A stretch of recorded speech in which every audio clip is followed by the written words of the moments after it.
So, as much as Republicans are trying to act like Trump is doing a great job and this is exactly what they voted for, it's pretty obvious if you look at right wing media sources like Fox News that they're trying to avoid talking about anything that Trump is doing that's obviously bad for the American people. And instead, they're trying to focus on those little wins, on things that are irrelevant and are kind of lame, to be honest.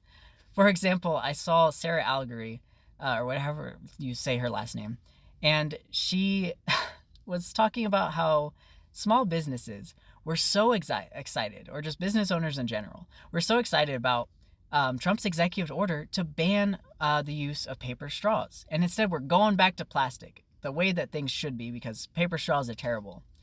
Except that executive order only applied to federal buildings and had nothing to do with businesses. And also, on top of that, unless your state has a restriction, there's nothing requiring you to use paper straws. Like, that's entirely your choice. Like, realistically, you're not, if a business chooses to use paper straws, they're going to still use them, regardless of whatever this executive order does.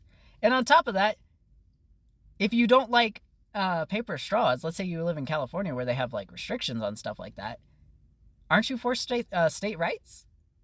Shouldn't California be allowed to say no plastic straws? Like, again, this executive order has nothing to do with private businesses. It's only related to federal buildings. But what? Like, realistically, we all know that Republicans don't care about state rights. They just want things, whenever they talk about things like abortion or whatever, we know it has nothing to do with states' rights. They don't care about states' rights. They just don't like it.